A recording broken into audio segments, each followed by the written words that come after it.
Okay, so in this last video, we just want to see how composition of functions and bijections and all this stuff is related to inverse functions. So in order to do that, I need to make some of the definition of what an inverse function is. So definition 8.16.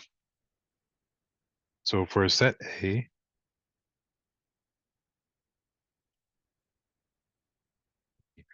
identity function on A is going to be written I sub A, which goes from A to A and is very boring, where the identity sub A of any given X is equal to X for all X in A, right? So it doesn't do anything. It just doesn't move it at all. Okay, so then the inverse of a function f from A to B, if it exists, because we'll see that it doesn't always exist, is the function. So we have to switch the codomain and the domain, so it goes the other way around, such that there's two properties here, so that if I compose F inverse with F, I get the identity on A, and if I compose F with F inverse, we get the identity on B. Okay, good. So, oops.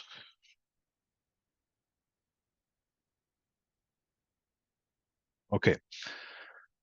So we want to prove this now. And, or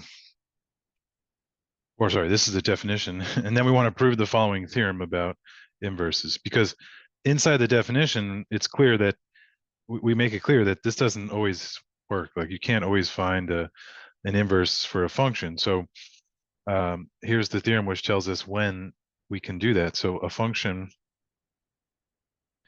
f from A to B is invertible if and only if f is a bijection. Perfect. So that's a very nice relationship between inverse functions and bijections.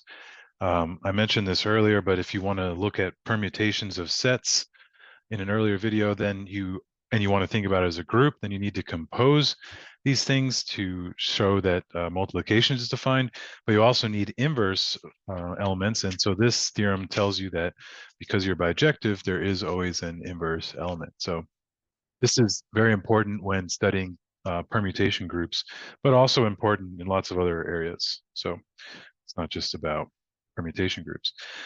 Before we prove the theorem, we should just try to understand what goes wrong in the case where you're not surjective or you're not injective, right? So let's just look at two different examples. So I have one function here, and then I'll take another function here. And we're just going to look at very simple examples. So they'll just be 1 and 2 over here. 1, 2, 3. And then here I'll take 1, 2, 3, 4. And 1, 2, 3, 4. So for the first example, we won't be surjective. So let's say 1 gets sent to 1, 2 gets sent to 1, 3 gets sent to 2, and 4 gets sent to 2. Then the question here is, what is F inverse of 4? And since you don't know what F inverse of 4 is, you can't define the inverse, right? So that's what happens when you're not surjective. Of course, it's also not injective, but let's now look at a case where you're not injective. I could have just done the same graph, I guess, but anyway, so here's F and F. Here, I can ask a slightly different question, which is what is F inverse of 1, right? So similarly here, I can ask, what is f inverse of 1? I didn't need 2 examples, but whatever. What is f inverse of 2? Yeah, so but there's 2 different reasons that there's a problem. Like for f inverse of 2, the problem is that nothing got sent to 2.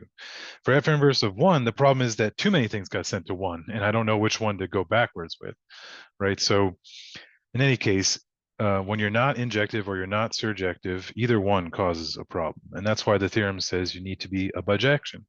And it's if and only if. So it means if you're invertible, you are definitely a bijection. And if you're a bijection, you're definitely invertible, right?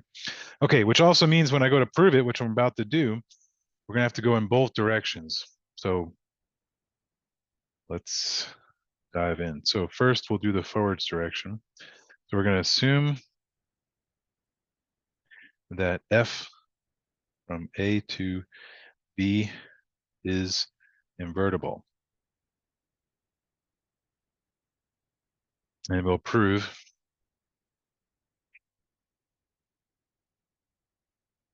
that f is a bijection. Okay, great. Let me give myself some more room here. So to see that f is a surjection, choose any b in B, and we will find an A in A so that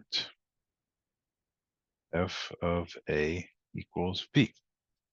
Okay, but the point is you got to use the inverse, right? So to this end, let A be f inverse of B. Remember, we said it's invertible, so f inverse exists where f inverse of B is in A, since f inverse goes from B to A. Okay, then by definition,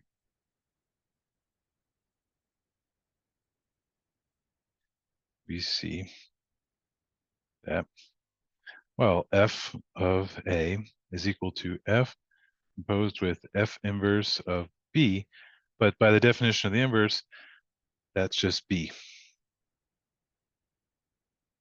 And so we've shown that it's a surjection, right? So now to see that f is an injection,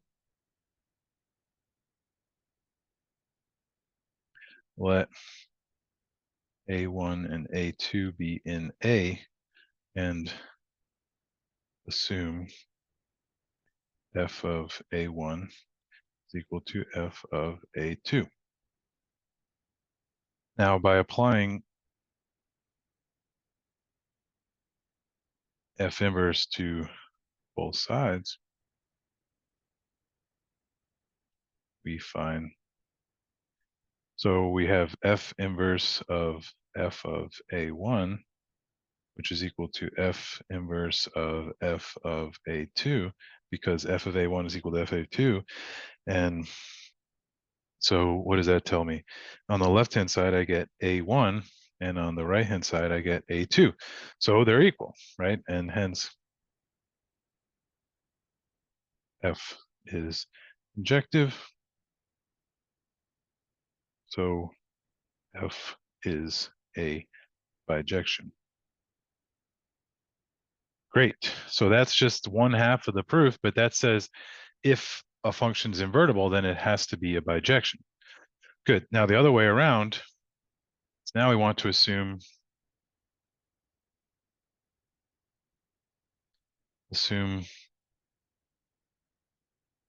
that f from A to B is a bijection.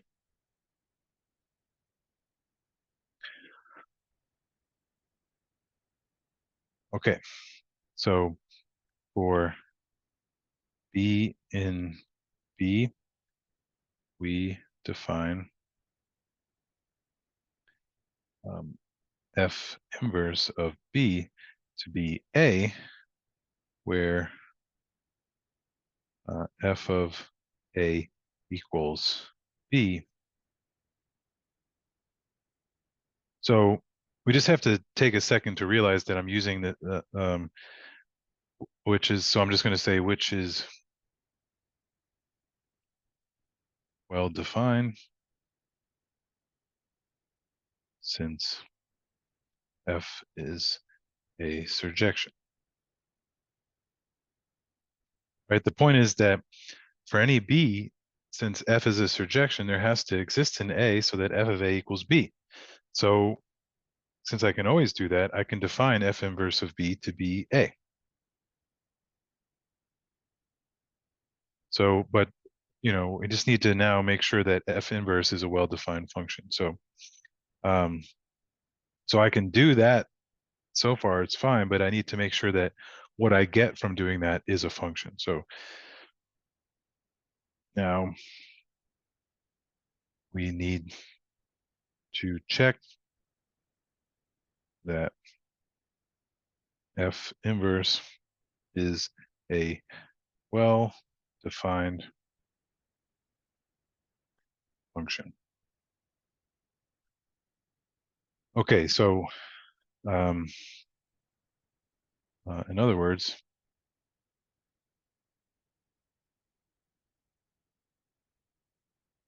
we need to make sure that for each B in B, there exists an A in A, so that F inverse of A equals B, and if F inverse of B equals A1 and F inverse of B equals A2, then A1 equals A2. And I realize now I shouldn't have said this earlier because that's basically what we're going to show in more detail now. So that is true what I said, but um, the point is we're going to now be very careful about that in showing these facts that I just mentioned. Okay, so remember, the reason why we're checking these following things is because now F inverse goes from B to A. So I'm just checking both properties of a function, right? Saying that for each value in the domain, which is now B, there has to exist I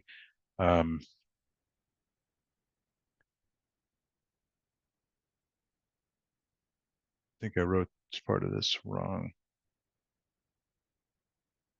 This should be the other way around.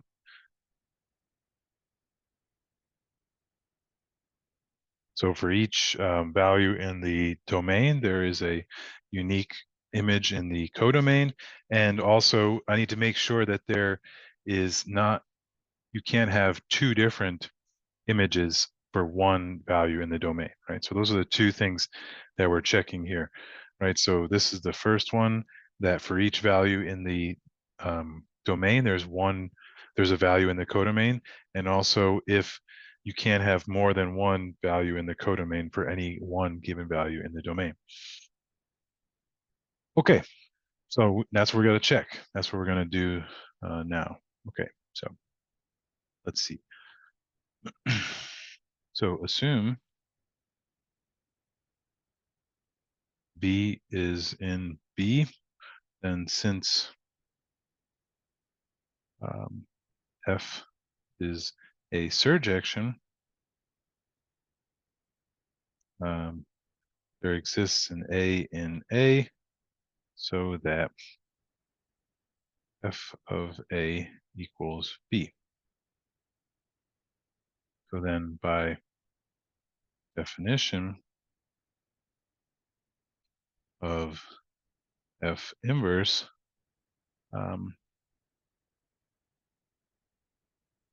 for all B in B, there exists an A in A, so that F inverse of B equals A. Good. Now, that's for the first property of a function. And then for the second property, assume F inverse of B equals A1 and F inverse of B equals A2 for some B in B and A1 and A2 in A. So by definition,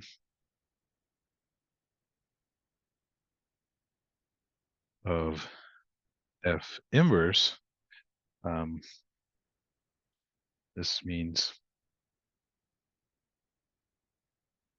that F of A1 equals B and F of A2 equals B.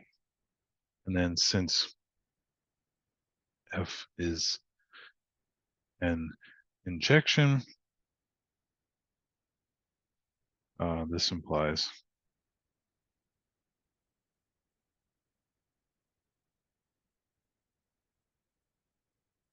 so we just take properties of how we want to define the inverse and show that it corresponds to a property about F being bijective, and that's good. So now we've shown that property 1 and 2 hold, which are the properties you need to define a function.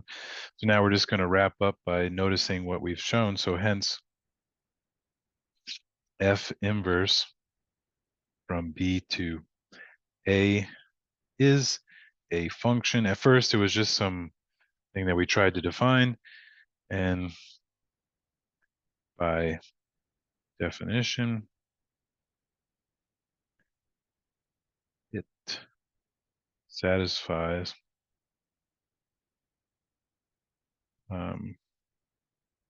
that F inverse of F of A equals A for all A in A, and F of F inverse of B is equal to B for all B in B.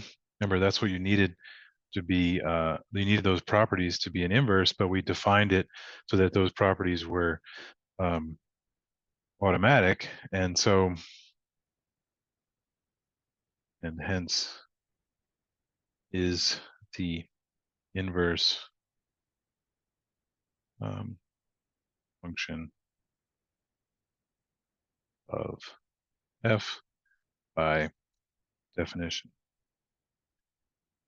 So just to recap what we've done here, we gave a definition for the inverse, which was just if f of A is equal to B, then send F inverse of B to A. That's automatically going to satisfy the requirements for an inverse function by definition. The problem is we need to make sure that that actually defines a function, because again, if the function's not surjective or injective, this won't work, right? But the point is that if you are a bijection, then this will work. And so we just checked that, you know, the two properties for a function are satisfied. For every element of the domain, it gets sent to something in the codomain is 1. And the second one is that for any element of the domain, it gets sent to only one thing in the codomain. We check both of those, and then that means that this thing that we tried to define is actually a function, satisfies the requirements to be an inverse function, and so it is the inverse function, and we're done.